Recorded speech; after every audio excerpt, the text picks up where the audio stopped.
All right. Good afternoon, everybody. Listen, good afternoon.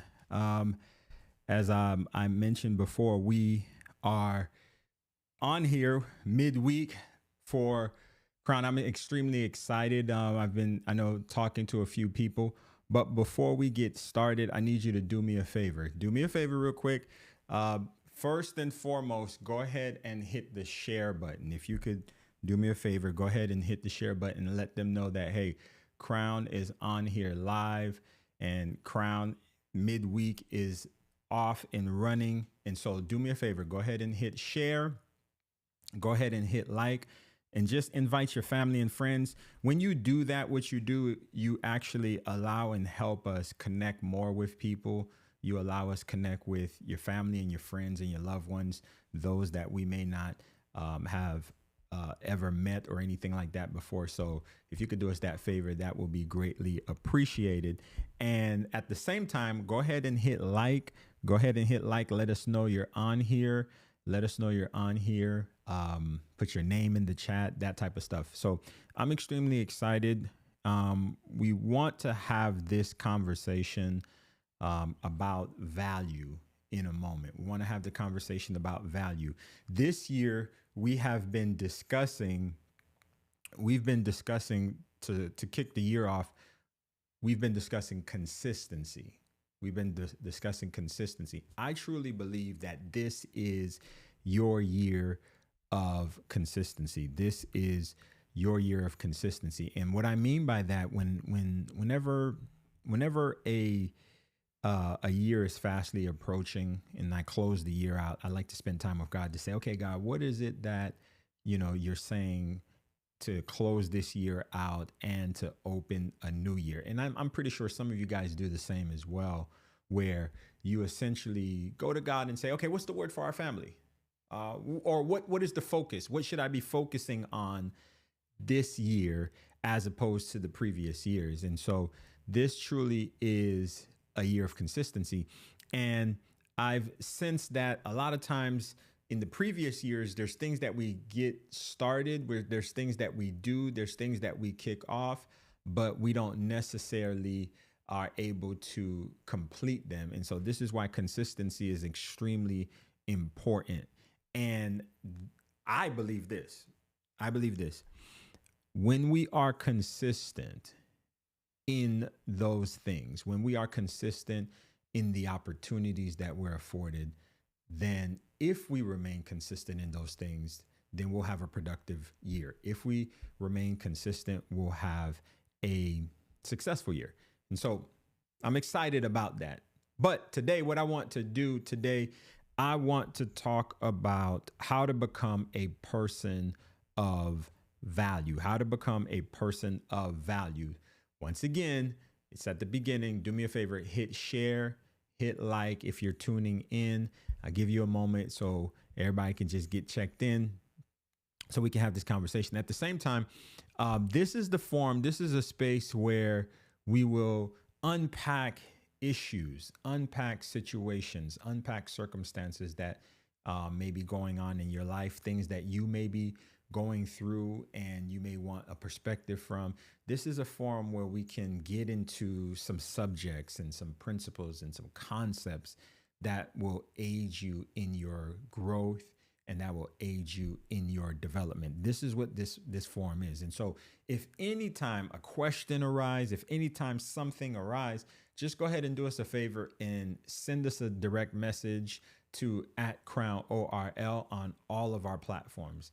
@CrownORL. Hit us up on Facebook, hit us up on YouTube, hit us up on Instagram, but make sure you're also following us on those platforms in order to be able to get those results as well. And so if you're tuning in, even after this broadcast is over, be sure to follow us on all of our platforms so you'll be able to get the information, so you'll be able to get the content. Now, how to become a person of value. If you listen, this is conversation setting. This is conversation setting. So I want you to go ahead and grab a notepad, or you can type it on your phone. but grab something that will allow you to retain anything that you hear that may stand out for you, anything that may resonate with you. Go ahead and just make sure you jot it down. And that type of thing. And of course, if something resonates with you, go ahead and hit a reaction in the timeline as well, just so we can know, just so you know, listen, I'm interacting with you. Shout out to Truman. I seen you logged in, and thank you so much. And I see my wife here is logged in as well. Miss you, girl, while I'm here doing the work. Love you, and love all of our children as well. Now, how to become a person of value. If you want to be successful in life, and let's just be honest, we're not going to sugarcoat it. People pursue success. You wake up, there's something that you're striving to reach for. You want to be great, whether it is you want to grow monetarily, whether it is you want to grow in notoriety. People want to be great, or you want to at least max out your potential. Most people, hopefully that's the case. So if you want to be successful, one of the first things that you have to do is you have to stop seeking success. Stop seeking success. If you want to be successful, stop seeking success, because a lot of times what we're seeking is not really success.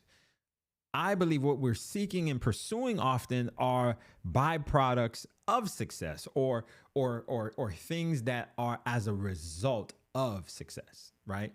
If you want to be successful, those things that most people go after, like the car, the house, and the status, the fame, all of those things are not really success. Those things are byproducts of success. And so don't waste your time pursuing things, and at the end of the day, ask yourself, well, why am I not fulfilled now that I have these things? And somebody could relate on here. Like you've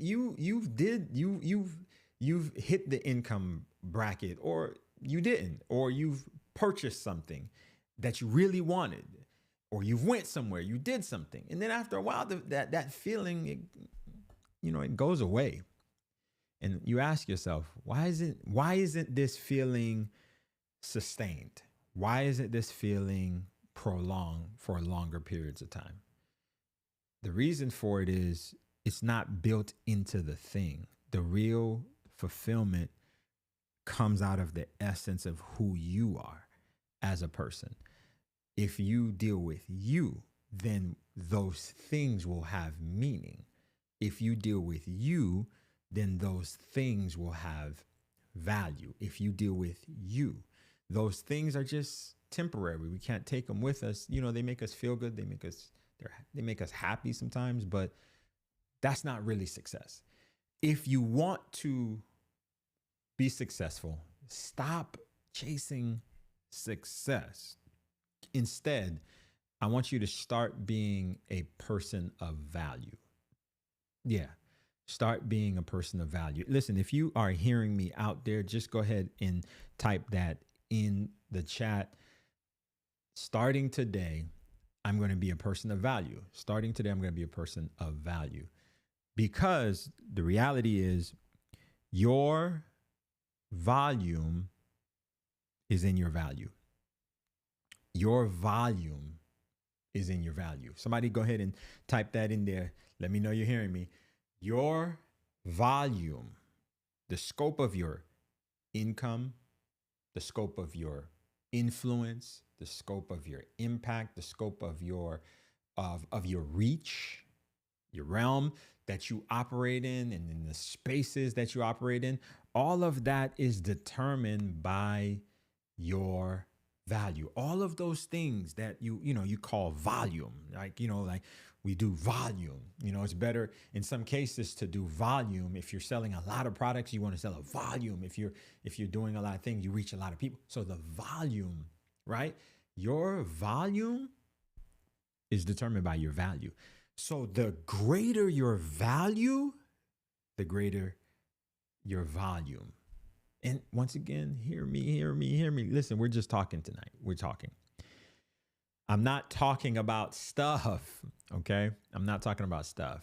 I'm talking about significance. I'm talking about purposeful things. I'm talking about things that you are at peace with, you are fulfilled by, right? Your volume in life, your volume in life is determined by your value. So your value is extremely important. See, there's this progression that I want to walk you through. There's a progression that I want to walk you through. All right. And the progression is this: your value is determined by your development. Write that down. Listen, this is midweek. So we're gonna grow. We're gonna write this down, right? We're having a conversation. So your value is determined by your development. So based on how you develop, that will determine your value. And your value determines your volume. Right? But at the same time, your development, however, is dependent upon your consistency. Your development is determined based on your consistency. So write that down. My value is determined by my development, which means the more that I develop, the more value that I amass. The more that I develop, the more I increase in value. But my development is determined by my consistency. So write that down. My development is based on my consistency. So the more I'm consistent, the more I have an opportunity to develop. I'm going somewhere, and I want to help somebody. The more that I develop, the more that I'm consistent, the more that I can develop. The more that I'm consistent. So imagine being consistently going to the gym. You consistently go to the gym. You consistently go to the gym. And then, let me put this out here. When you go to the gym, you actually work out. That's important because a lot of people go to gym and just people watch. I'm not talking about those. I'm talking about those who consistently go to the gym and you start putting in the work. You start putting in the work. The more you're consistent, that helps the development. You see how that's connected? So your consistency develops or helps or contributes to your development. Your development contributes to your value. Your value is determined by your development. Your development is determined by your consistency. But here's one more. Your consistency depends on your commitment. So your consistency depends on your commitment. Somebody go ahead and share this. Let your family and friends know, listen, we're having a conversation. All they got to do is hit your link. Just go ahead and share this and invite them into this conversation. How to be a person of value. You are valuable, but if you don't know that, if you can't get that out there, you're at a disadvantage to it. And the enemy has been creeping in a lot of people's mind, trying to convince them that they are not valuable. Hear me. You are valuable. There's only one version of you. There's only one of you. So you are extremely valuable. Nobody do what you do. No one can do what you do. No one is designed and shaped and is unique the way you are. No one has the personality. No one puts things together the way you do. So you are valuable. But a lot of times that value lacks development. Yeah, we're going to talk today. That value lacks development. As great as that value could be, if we ever experience it, it needs development. As great as you are as a person and as an individual, we need the developed version of you. So your value is determined by your development. Your development is determined by your consistency. And one more, your consistency depends on your commitments. Which means you can't be consistent in anything that you're not committed to. You can't be consistent in anything that you're not committed in. So your consistency depends on the commitment in order for it to do what it do. It depends on it. So now let me give you the definition of commitment real quick. Commitment is an engagement or obligation that restricts freedom of action. Did you catch that? Commitment is an engagement. It is an engagement or an obligation. We've all have been obligated to something before. But notice what the definition says. It says those engagements, those obligations restrict freedom of action, which means you can't just go do whatever you want to do after you commit to something. Come on, somebody help me out here. I don't have an audience. You're my audience. Help me. You can't just do whatever you want to do after you commit to something. When you commit to something, you're engaging in that thing. You're obligating yourself to that thing. You're saying, hey, you can count on me. Sign me up. Which means that portion of time that you committed to is no longer free. That portion of time is no longer open. That slot is gone. That slot is gone. You no longer have that slot available for you to just do whatever it is that you want to do. So that is extremely important for you to know that when you commit to something, you got to now follow through and be consistent in it. And when you are consistent, it's going to contribute to your development. And when you develop, people take notice of it. People know you were spending time in the gym. People know that you were working on your finances. People, they'll see it. You don't even have to say it. They'll see it. If you are consistent in doing it, they'll see it. You don't have to say it. They'll notice it. They'll say it for you. They'll start asking you questions. So it's extremely important that we understand what commitment really is. And so commitment is an engagement. Now, our problem stems from our commitments or lack thereof. Like, think about it for a second. Our relationship problems, it's traced down to a commitment. Our businesses, commitments. Our careers, commitments. Our walk with God, commitments. Like, a lot of it can be traced back to commitment. We have a commitment problem in our society. We have a commitment problem. Like, in order to realize excellence, in order to realize a better life and better situation and better circumstances, we would have to commit to it. And that's the issue. We have a commitment problem in our society. I want you to write this down real quick. Nothing starts without commitment. Nothing starts without commitment. Nothing starts without commitment. So in order for something to really count as starting, there would have to be a commitment on the front end. Marriages don't start without a commitment. Jobs don't start without a commitment. Now they commit a salary to you. They commit resources to you. You commit a set of time back to them. You commit a set of skill sets back to. Nothing starts without a commitment. My question to you is, are you committed? Right?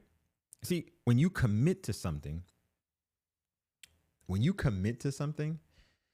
you're essentially putting your name on it or putting your name to it. You're attaching your name to it. Like, when we commit to something, we attach our name to it. We're saying, I don't mind my name being associated with this. When we commit to something, that's what essentially we're doing.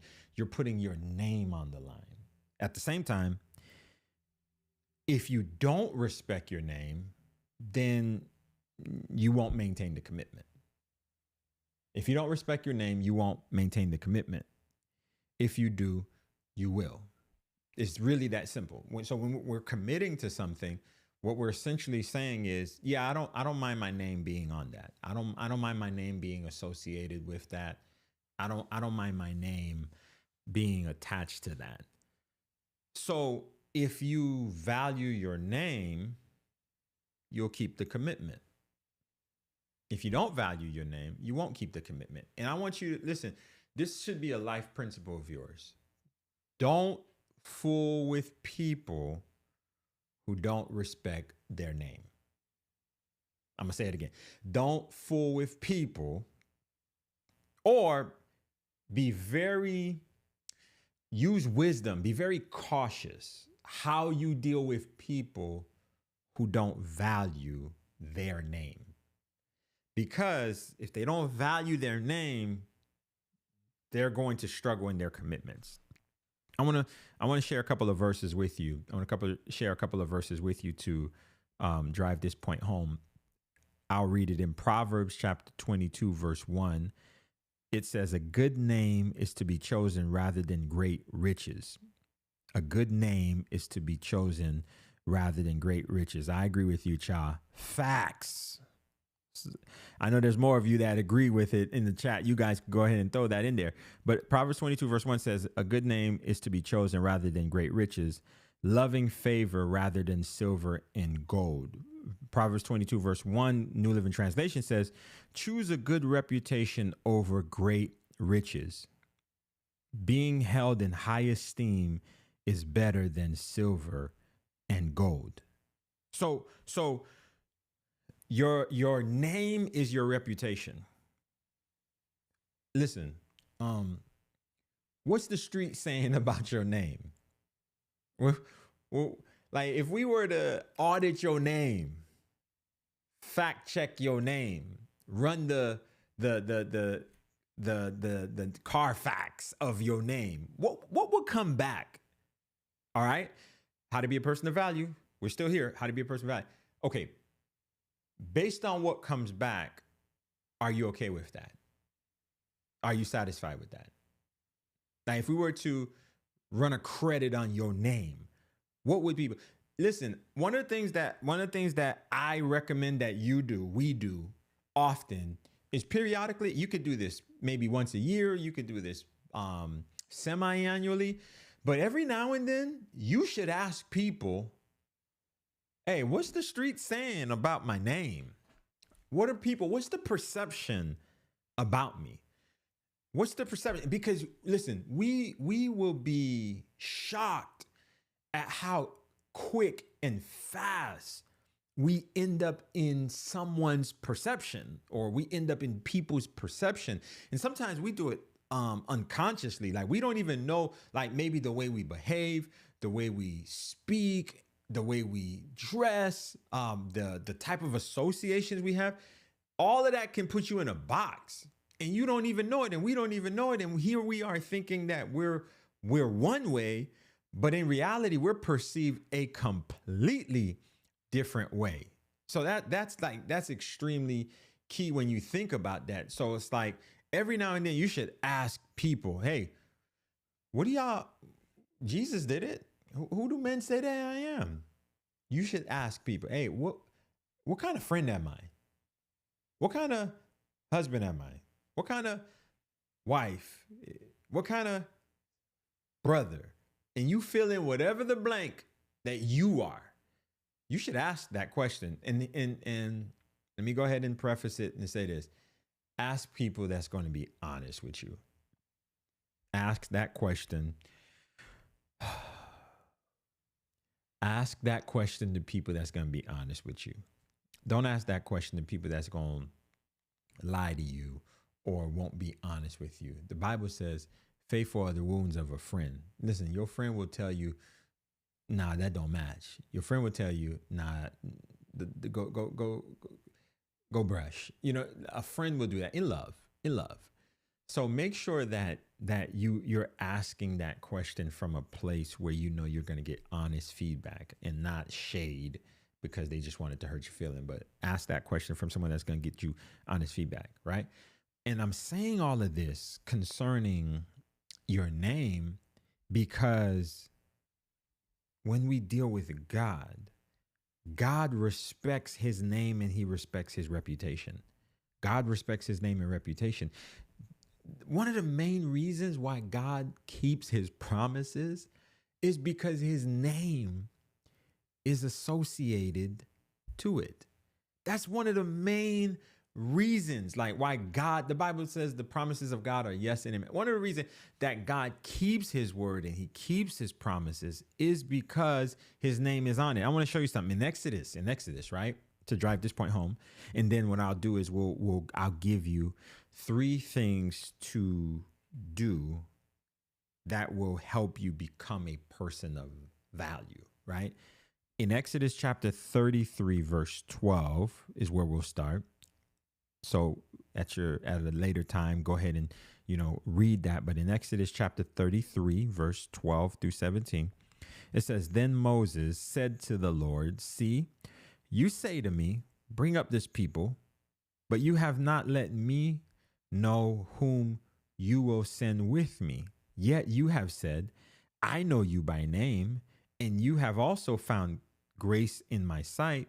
Now, therefore, I pray, if I have found grace in your sight, show me your way, that I may know you and that I may find grace in your sight, and consider what this nation is your people.'" Verse 14, "And he," talking about God, "said, my presence will go with you and I will give you rest." Verse 15, "Then he says, if your presence does not go with us, do not bring us up from here." Let me stop right here for a second. How many of us have this attitude towards God? How many of us have this attitude towards God where our mindset is, God, if you're not in it, I don't want it. Let's be honest with ourselves. If that's you, go ahead and let me see your reaction in the chat. Like, you know what? Yeah, that's really my heartfelt sentiment. Like, if God is not in it, if God is not going to, like, I know I prayed about certain things, but if he is not in it all of the way in those things, I don't want anything to do with it. If that's you, go ahead and let me just see you real quick. Okay, I see the hands. Okay, I see the hands. I see the reaction. I see the hands and I see the reaction. I know there's more than one in that. Thank you. So Moses is saying, first and foremost, God, if you don't go with me, I don't want it. And that's got to be our attitude. That's got to be our attitude, not just this year. That's got to be our attitude as we move forward. That as good as it is, as I'm sure I will enjoy it, I'm sure it'll be great, I'm sure we'll have a good time in it. But if God is not in it, I don't want to be there. So many times, this is where this is the space where we have conversation. So many times we start off that way, where it's just you and God. It's just you and, man, I just want to please God. And then it gets muddy, right? And then money comes into it, or attention comes into it, and status comes into it, and it evolves, and it becomes less about God and more about the things. And this is one of the reasons why, we got to get back to the first love. We got to get back to the first love, because all of this stuff is great, but if God's not in it, what's the point?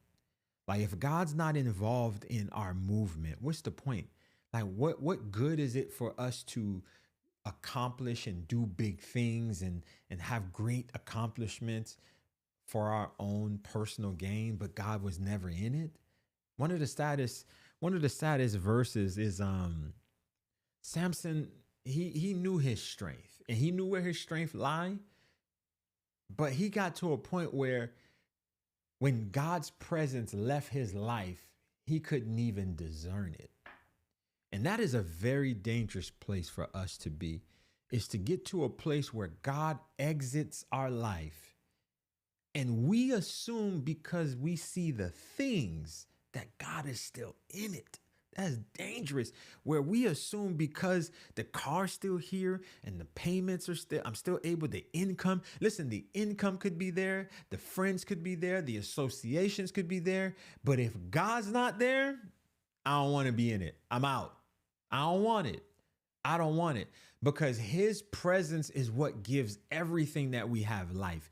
Listen, God's presence will make living. Listen, you could be under the bridge, God forbid, but you could be under the bridge. But if his presence is there with you, he will make that bridge feel like the opulence of a mansion.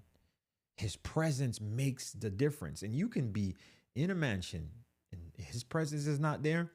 You be extremely depressed, longing for something. So his presence is what makes the difference. Hear me, family. We cannot lose sight of that.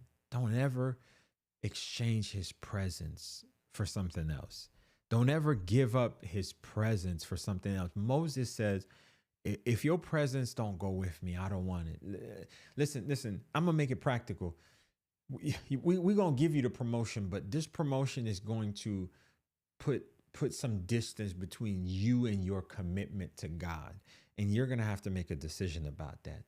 Hey, we got doors opening for you. We got doors opening for you. We got opportunity that's coming your way. But that opportunity, God's not going to be in it. God's not going to be in it.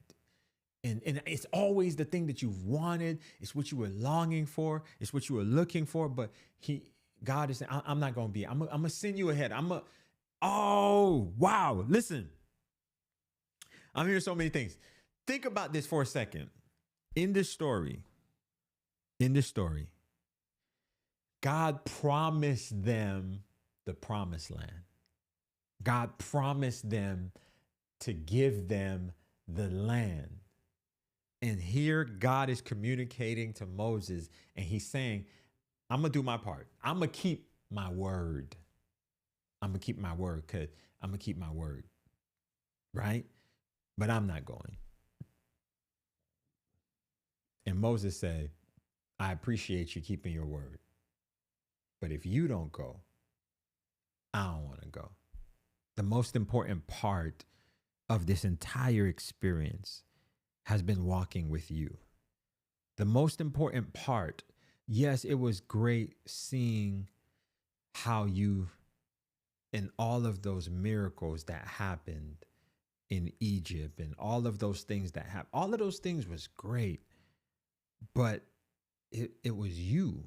You were the prize. You were, and so Moses is saying, if you don't bring us up, if you don't go with us, don't move us. Just leave us here in the wilderness. God, I pray that is our heart's cry as we continue this year, that if your presence is not in any endeavor that we're doing, we don't want to go. We don't want to do it. Watch this now. If your presence does not go with us up, don't bring us up from here. For how then will it be known that your people and I have found grace in your sight, except you go with us? So we shall be separate, your people and I, from all the people who are upon the earth.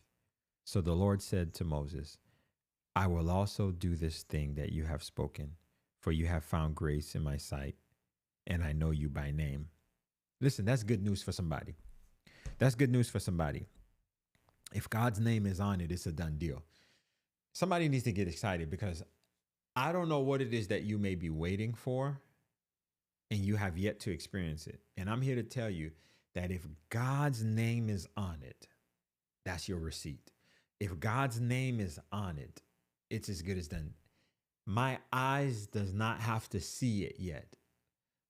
It just got to be received by my spirit that, listen, it's confirmed that if God's name is on it, that's all I can believe. Listen, whatever God promises, he is faithful. He is just. He is faithful. Somebody needs to listen. Somebody type that in the chat. God is faithful. Type it as an affirmation to yourself. God is faithful. You got to say that to yourself sometime, because when we're going through certain things and all kind of stuff is breaking loose on every side, and we want to just throw in the towel, we just want to quit, and nothing is working out, everything is getting worse, and it's just like one thing after another, after another, as if it can't get any worse, it keeps getting worse. We got to say that to ourselves that, you know what? I know in the midst of calamity, in the midst of chaos, in the midst of frustration, in the midst of famine, in the midst of lack, in the midst of obscurity, God is faithful. We got to say that to ourselves. God is faithful. We got to speak to ourselves. We got to encourage ourselves. We got to pick ourselves up because there's a lot of stuff that we encounter during the week. And sometimes we may not be able to get to another brother. We may not be able to get to another sister. But one thing that I do have, we got his promises that we can stand on. We have his word that we can stand on, and we can say it back to ourselves and speak ourselves back into sanity. God is faithful. God is faithful. If his name is on it, it's as good as a done deal.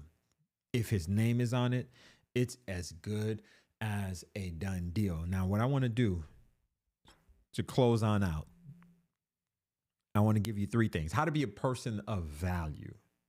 How to be a person of value, right? How do we get here? How did we get here? We understand that your volume is determined by your value. Write that formula down. Your volume is determined by your value, but your value is determined by your development. So the more you develop, the more you're valuable, and your development is determined by your consistency. Your development is determined by your consistency. The more consistent you are, the more development will take place, and your consistency is determined by your commitment. Right? So in essence, your commitment drives your consistency, which drives your development, which drives your value. And when people determine and realize how valuable you are, it opens up volume. So how do we become a person of value? How do we start on that journey of being a person of value? I want you to write this down. Number one. First thing you got to do, this one's very important. It's going to challenge you a bit. Explore the inconsistencies in your character. Explore the inconsistencies in your character. If you want to be a person of value, one of the first places that you have to start is you have to explore the inconsistencies in your character. Hear me. It's difficult. It's difficult committing to anything and anyone when we're conflicted in our souls. When there's turmoil, when there is, when our soul is cluttered with trauma, when our soul is cluttered with anxiety, when our soul is cluttered with disappointment, unhealthy indulgences, stress, just to list some. All of that will spill out of our souls. All of that will spill out of our soul, right? So we have to inspect our character. We have to explore the inconsistencies of our character. There's certain triggers that we may have within us, and we need to ask ourselves, why? Like, why do I feel some type of way when someone cancels a meeting with me last minute? Or why do I feel some type of way when someone tells me no? Why do I feel some type of way when this doesn't happen? I notice these triggers. See, we got to start identifying the triggers and exploring the inconsistencies in our character. Why do I always get upset when I see this, when I hear that? All of those are there for a reason. All of that chaos and all of that convolution, all of that is in our souls.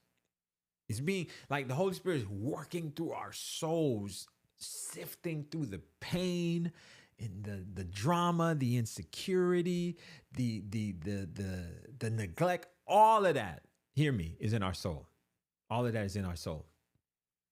I shared this before. One of the things is growing up, my parents, hardworking parents, and the life they built for us is nothing short of amazing. with the resources that they had afforded to them. And in the process, they made sure that we didn't have any lack, right? Everything we needed, we had to function, to exist. Now, at the same time, there were things that we wanted that were more expensive, like expensive shoes, those things were not available at the time. They eventually added those to us, but there was a period of time they weren't available. So, which means we had the essential necessities of what we needed to function and get through life. What I've learned is, as I got older and I had access to resources, and when I've experienced increase in finances and different things, I found myself for a period of time in a season of my life, I started to purchase things that I realized that I always wanted when I was younger, mainly tennis shoes, a particular kind of shoe. I'm not giving them any credit because they're not endorsing this channel. I would say the name of the shoe. Y'all probably know what it is, but I'm not going to say it because they're not sponsoring this channel. If they ever decide to sponsor this channel, I will be the first one to throw them a shout out, right? But the point is, I found myself started to acquire the shoe. Whenever a new release came out, I went and got it. Whenever a new release came out, I went and got it. And I learned and I realized that there was an inconsistency in my character. There was something in my soul that was unresolved.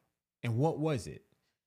I saw growing up the confidence or how it made the other kids feel when they had this particular shoe on. I saw the reaction of the other kids to them. It was almost as if they were set apart and they were popular or whatever because of this shoe. And I wanted that. And I couldn't get it at the time. And when I had the ability, when I had the resources, I'm going to get that. But what I realize is, fast forward, I'm older. And what was the whole point of that? Now, it was short-lived, but I identified that, like, wait a minute. I found myself before the shoes. I became comfortable in my skin before the shoes, and it broke. I didn't need to buy them anymore. And a lot of them, like, I have a bunch of pairs. They're brand new. I barely wear them sometimes. Maybe in the course of a year, I may wear one once or twice, right? I no longer identify my value to those things. The minute I realized where the behavior was coming from, and that only happened with the Holy Spirit showing me that. And a lot of us, we're repeating behaviors, we're repeating patterns unconsciously. And we never stop and ask ourselves, where's this coming from? Why am I acting like this? Why am I behaving this way? So you got to explore the inconsistencies in your character. You got to explore the inconsistencies in your character. See, we're commanded to walk or live in the Spirit, but most people live out of their souls. And we got to shift out of our soul back into the Spirit. The other thing is we are encouraged to pursue the truth, but most people are preoccupied trying to prove their own truth. And so we got to shift out of that. Your truth may be a lie. Shift into the real truth that God says about you, not what you think about yourself. So that's number one. Number two, I want you to explore values before committing to anything. How to become a person of value. How to become a person of value. Explore values. So whenever you're presented with an opportunity, whenever you're presented with a new association, a new thing, explore the values. Explore the values before you commit, because you're really committing to values. Whether you know it or not, you're committing. When you say yes, you're committing to those same values. So make sure you explore those values to see if they're similar to yours. See if there's anything that, if you're aligned with those values. And if you are, go ahead and attach to it. And once you do that, number three, last one, pair consistency with your commitment. Once you work on yourself, you assess the opportunity and you say yes, pair that commitment with consistency, and you will become a person of value. You will begin to grow. You will begin to progress. You will begin to keep your word. Fight at all costs to protect your name, to protect your reputation.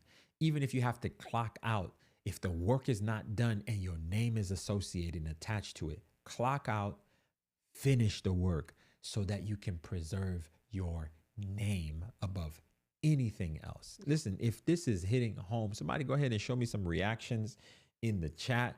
Go ahead and show some reactions in the chat if this is connecting with you, if this is resonating with you. And at the same time, do me a favor, go ahead and hit share, send this to a family, send this to a loved one, and let them know, listen, you are a person of value. There is value on the inside of you, but you need to develop. You need to develop. So listen, also continue your reaction if you want this to keep going. Well, whether you react or not, we here now. We here now. Tuesdays, we're here. Crown Midweek, we are here. We want to make sure that we connect and continue to add value to you throughout the week, in between, while you're going through the ups and downs, the peaks and valleys of life. Now, let me go ahead and also say this for those of you. I'm going to put it on the screen real quick for those of you that have the heart or the gift of generosity, or if you may be wondering, well, how can we support? How can we help the ministry? Listed on your screen are several ways that you can help and continue to help this ministry add value to others. We're transforming followers into leaders that impact, influence, and change the world. And none of it would be possible without the generosity, without the prayers, without the accountability, and without the support of people such as yourself. You have no idea how, when you send us a message of encouragement, of saying how the ministry has helped you, how the people of Crown Church are so inviting, and all of those things help go a long way for us to continue to reach our community, to continue to reach our neighborhood. So thank you so much for any giving that you are led to do. Thank you for any past, present, or future giving that you're led to do. You're helping, making a difference in that area. At the same time, listen, family, I love you. I appreciate you. And we are continuing on this journey. We're going to be here, conversation. If anything comes up that you want to unpack, just send us a message, send us a DM, and we'll put it in the rotation. We'll have the conversation. This is just, we're talking life, and we're talking subjects that are pertinent to life, different things like that. But as I closed out, I love you. Let me just pray for you. Father, I pray for everyone under the sound of my voice, everyone that is on this broadcast. God, they have value. They have value. And I pray that you begin to reveal it to them. I pray that you take them through a process. I pray that you take them through a process where you begin to pull out of them what is on the inside of them, that you show them the way, that you unpack the layers that may be there, the things that may have buried deep the potential, that buried deep the thing of value that is on the inside of them. God, I thank you that they are overcomers. I thank you that you're making a way for them. And I thank you, oh God, that you're taking them through a process of development. You're walking them through consistency. You're walking them to be people that make commitments and stick to their commitments so that ultimately they may add value to life and they may grow in volume as well. We honor you. We love you in Jesus' name. Amen. Family, listen, thank you so much for tuning in. Be sure, even after this broadcast, to go ahead and share it with someone. Go ahead and send it to a family, a loved one that may have not been on this one, but that can use the contents of this. I'll see you next time. Until then, make sure all that you do is for his glory and his glory alone. Be blessed. Have a great day.